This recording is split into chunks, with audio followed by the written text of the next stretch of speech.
Hello everyone. So today we're going to discuss about the Grothus-Draper law.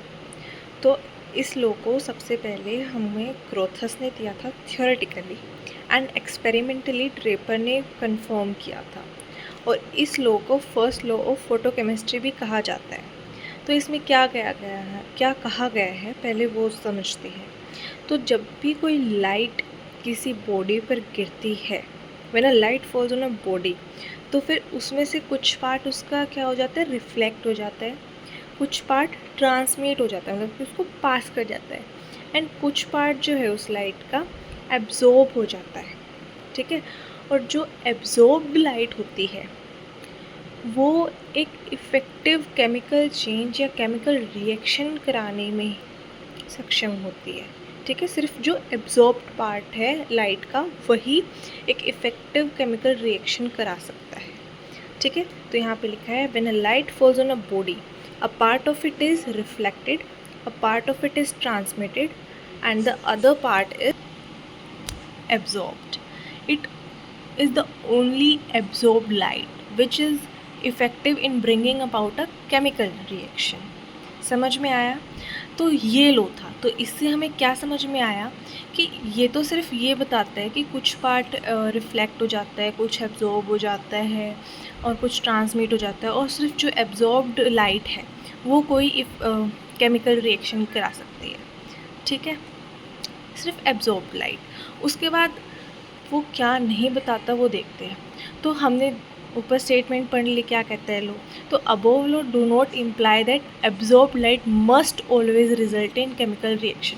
इस law में ये नहीं बताया गया कि एब्जॉर्ब लाइट जो है हमेशा ही केमिकल रिएक्शन कराएगी। इट इज़ नॉट लाइक ज़रूरी, ऐसा नहीं है, ऐसा कुछ नहीं बताया गया है इस लॉ में। ठीक है, ना ही जो एब्जॉर्ब लाइट है वो केमिकल रिएक्शंस के बजाय सिंपली कोई भी फिनोमिना जो है वो करवा सकती है, लाइक फ्लोरोसेंस हो सकती है, फोस्फोरोसेंस हो सकता है। तो उस चीज़ जो एब्जॉर्ब लाइट है, जो एब्जॉर्ब लाइट एनर्जी है, में simply converted into the thermal energy, मतलब कि जो लाइट एनर्जी है वो हीट में कन्वर्ट हो सकती है, लाइट एनर्जी थर्मल एनर्जी में कन्वर्ट हो सकती है। ठीक है, फर्दर कुछ केसेस में क्या होता है कि जो केमिकल रिएक्शन हो रही है, ठीक है, एब्जॉर्ब लाइट वो केमिकल रिएक्शन नहीं करवाता, बट उस लाइट को एब्जॉर्ब करता है कोई डिफरेंट सब्सटेंस जो कि केमिकल रिएक्शन करा रहा है। Further in some cases it is observe that the light energy may not be absorb by reacting substances directly but may be absorb by some other substances. कोई दूसरा substance absorb करेगा light को जो कि present है उन reacting substances के साथ में। ठीक है, जो कि फिर फर्दर रिएक्शन कराता है। The energy then pass to reacting substances which then starts reacting.